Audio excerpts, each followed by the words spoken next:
Now let's talk about clinical features.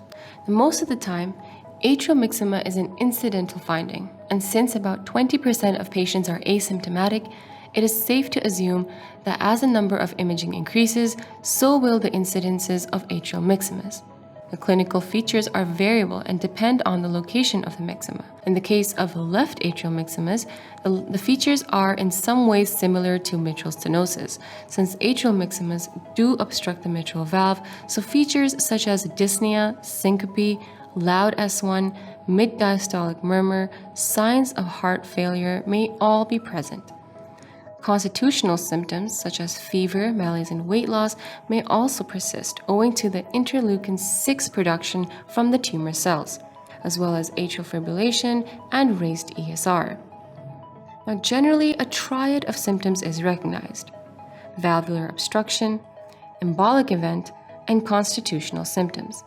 For left-sided valvular obstructions, there can be dyspnea, orthopnea, or pulmonary edema. And for right-sided valvular obstruction, there are symptoms of right heart failure. For an embolic event, distribution will depend on the location of the tumor. Most are left-sided, and therefore most are systemic, so they affect the brain or extremities.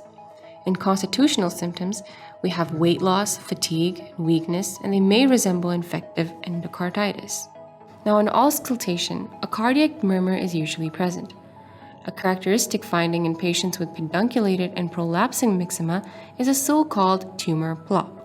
A tumor plop is produced when the tumor hits the mitral valve. Another feature is platypnea. This is difficulty breathing in the upright position and relieved in the supine position. Think of it as a floating jelly. When standing upright, the jelly-like substance is pulled down, obstructing the output due to gravity.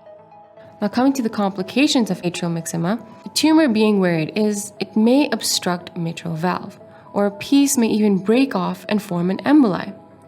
It may cause cardiac arrhythmias, or go on to form embolic complications like stroke or hemorrhage from neoplastic intracranial aneurysms.